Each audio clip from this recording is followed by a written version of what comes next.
Good morning, everyone. This is Matt from Trail Rider Camp, and I'm here at the Waccamaw Neck Trail, located south of Myrtle Beach in Murrells, Inlet, South Carolina. And like the other day's trail, I'm not really sure much of what to expect here. It seems to be a route of kind of similar distance. But again, in terms of what that route looks like, is it on-road, is it off-road? I have no idea really what to expect. Specifically though, I'm starting here at the Morse's Landing trailhead, and you got this kind of free public parking lot here. I actually drove past it the first time because it's not really overly well signed, and it's kind of shoved right next to some restaurants. But you know, I'm here on a Thursday morning, and you know, there's 2 or 3 other cars. So it looks to me like I have to head out to this business route 17 and kind of follow the street for about a half mile, and then it's going to take me off trail into a nearby state park. But absolutely beautiful, beautiful scene here as the sun's rising, birds chirping everywhere. So I can tell it's going to be a fun day. So this stretch of 17 that you ride along right off the bat here has a nice, you know, it's a small bike lane on either side, but not a ton of traffic. Some people flying past, but most people give you plenty of berth, and I found no problem with it. And then there's a well-marked crosswalk, and then you kind of come onto a set-aside kind of bike path. Now we're on a little a meandering bike path through the woods. So I know somewhere along here we kind of duck into a state park, but it's unclear to me when and where that is and how that's regulated and if there's a cost. But I'm just going with the flow. I've also already seen a few signs for the East Coast Greenway, that this is part of one of the branches of that route. So even though you're in the woods, you're running parallel to some super busy road the entire time, and then right here is where you cross the entrance of Huntington Beach Park.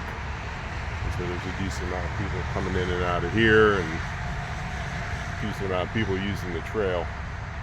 So I'm assuming if you want to go visit like the beach or the park, you go down that road, and probably I think it's like an $8 entrance fee. Follow this way for...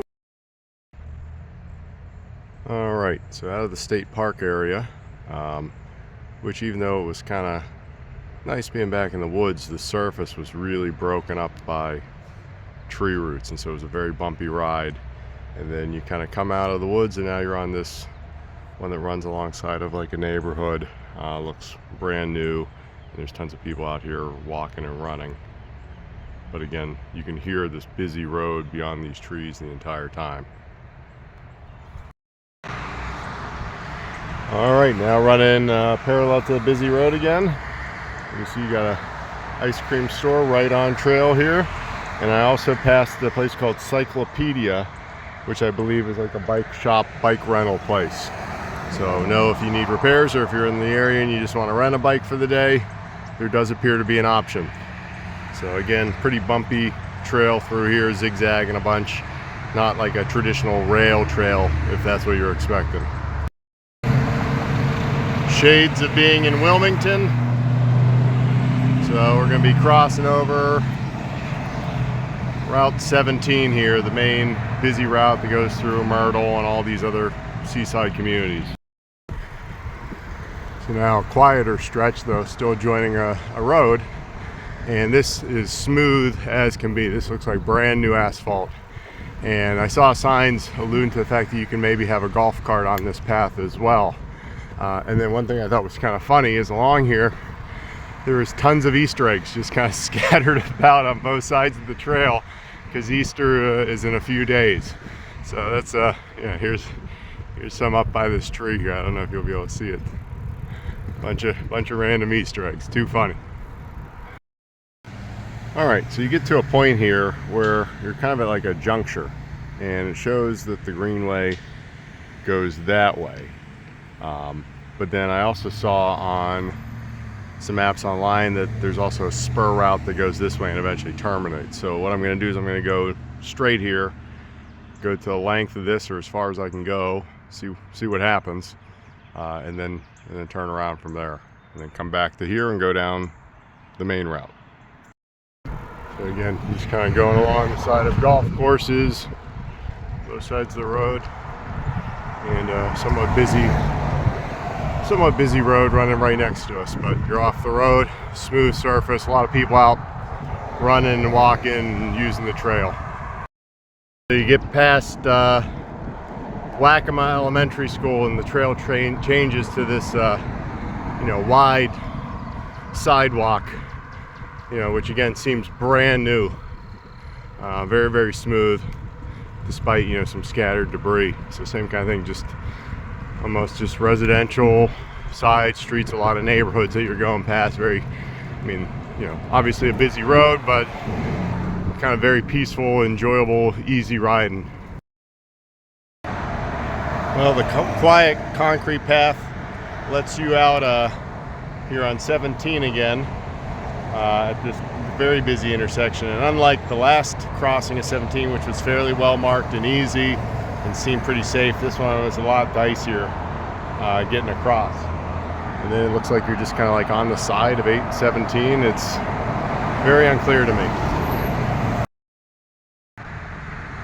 All right, so I got here to the end of the trail, and it just kind of, you can see it runs along the side of 17 for a couple miles through this main drag of Pawleys Island.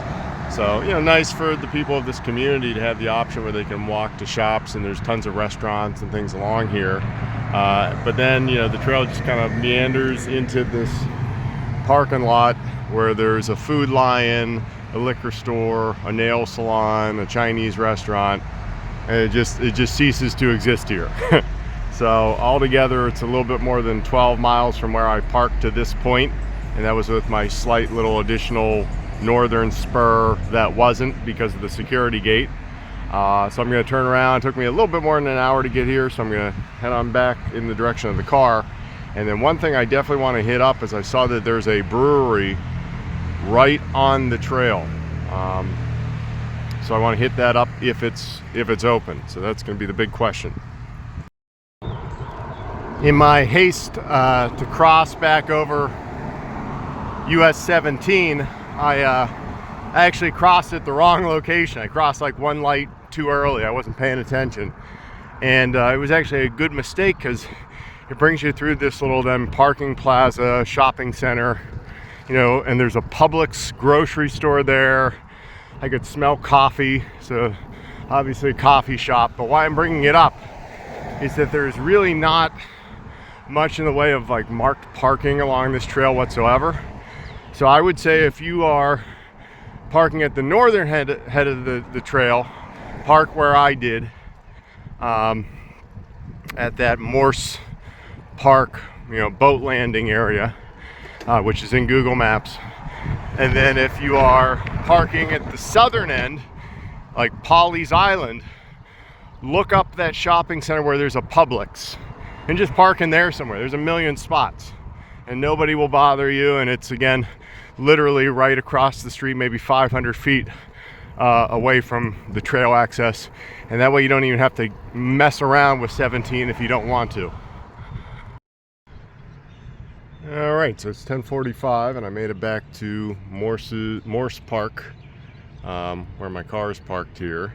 And like I said, I went past a brewery called Southern Hops Brewery, which is right down the street, like not even a quarter mile. And it doesn't open until 11. So I think what I'm going to do is I'm going to just keep riding down this bike lane along Business Route 20 or Business Route 17 here. I actually feel very comfortable. Like, yeah, there's cars that are blowing by once in a while, but for the most part, it's pretty quiet. And there seems to be a lot of people using the bike lane. And some maps I've seen, show this trail continuing on for like another 2 miles or so north. So I'm going to go check that out, and then kind of loop back. So I'm at the public boat landing here, just north of where I started kind of my road ride, maybe a mile north of there. And there's a million and one businesses, but this is the first place that there's 2 porta-johns. So just know that like bathroom facilities are basically non-existent. However, there's a million and one businesses, so I'm sure if you just duck into a grocery store or whatever, there's bathrooms to use. But just really pretty place here. Not beachfront, but you got these kind of estuaries, and then you can see it's very developed over on the other side.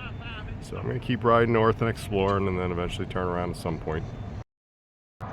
Alright, so the maps online and Komoot both show the trail route ending up by like Carson Street or Carson Avenue, which is up that way.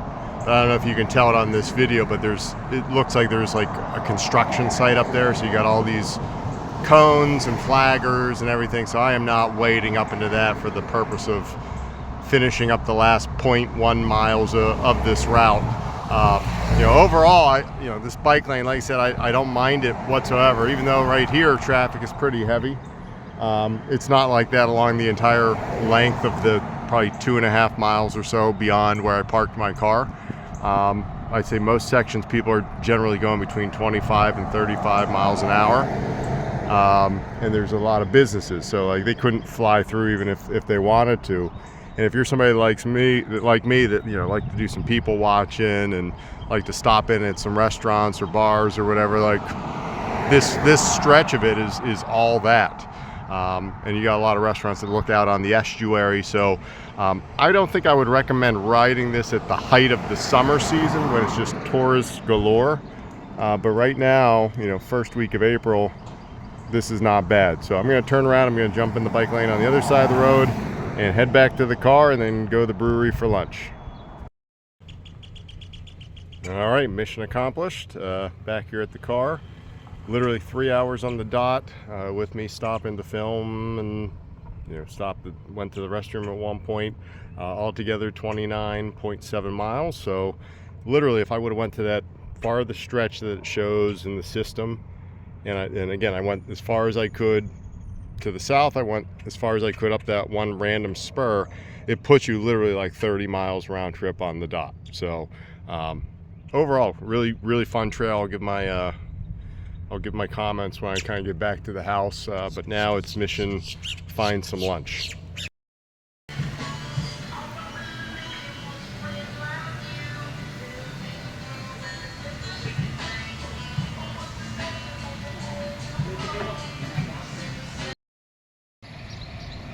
Southern Hops, worth the visit.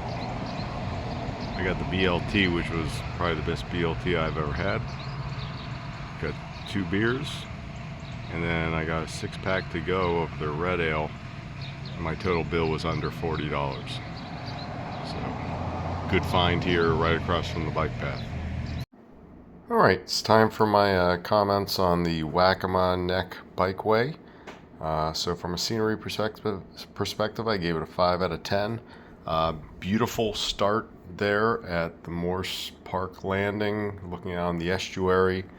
Some similar kind of spotty views as you work your way north along that bike lane. But anything to the south, you're really just, running along the side of roads. So really not much to look at to the south, unless, of course, you pay the entrance fee to go into the state park. Surface, I gave it a 7 out of 10. Most of it is great. Even the bike lane, is great. But I would say that the part that skirts the state park is extremely bumpy because of all the tree roots, and so that's not really an enjoyable stretch. Safety, I gave it a 2.5 out of 5. So my barometer is always a 3 out of 5 and above. I would take children. I wouldn't take children on this trail, barely. And it's just because those 2 road crossings of Route 17, which is super busy. The one crossing is actually not terrible, but the later crossing down by Polly Island is. So that by itself is probably a far worse crossing than anything I did in Wilmington, North Carolina on my last ride. Parking, I gave it a 2 out of 5. Really, there's only 2 places to park in my opinion. There's the Morse Park boat landing where I parked toward the northern end of the trail. And then, like I said, I would recommend parking in the Publix parking lot down in Polly Island. Beyond that, there's really nowhere to park. Food and drink, I gave this a 5 out of 5. There's a bazillion places to eat and drink if you want to. I highly recommend the Southern Hops Brewery that I went to. Very affordable, great food, really cool atmosphere right on the trail. Facilities, I gave it a 1 out of 5. There was literally one place where there were some porta-johns, and that was the only facilities to speak of whatsoever. Wildlife, I gave it 3 out of 5. Again, there's some bird watching to be had down by the estuary. And so if that's your thing, you probably would view this as more than a 3 out of 5. But then once you get away from kind of the estuary waterfront area, there's no wildlife to be seen. And then finally, from a fun perspective, I gave it a 5 out of 5. I mean, it was just a beautiful day. I got there at 8 o'clock. Weather was perfect. Sun was out. It took me 3 hours taking my time. I just really had a great time from start to finish in the totality of this trail experience. So altogether, I gave it a 30.5 out of 50. Solid ride. And if you were like me and you're staying somewhere in the Myrtle Beach area, that whole expanse of Carolina coastline, I would go to this trail first and prioritize going to this trail before venturing up to Wilmington like I did the other day.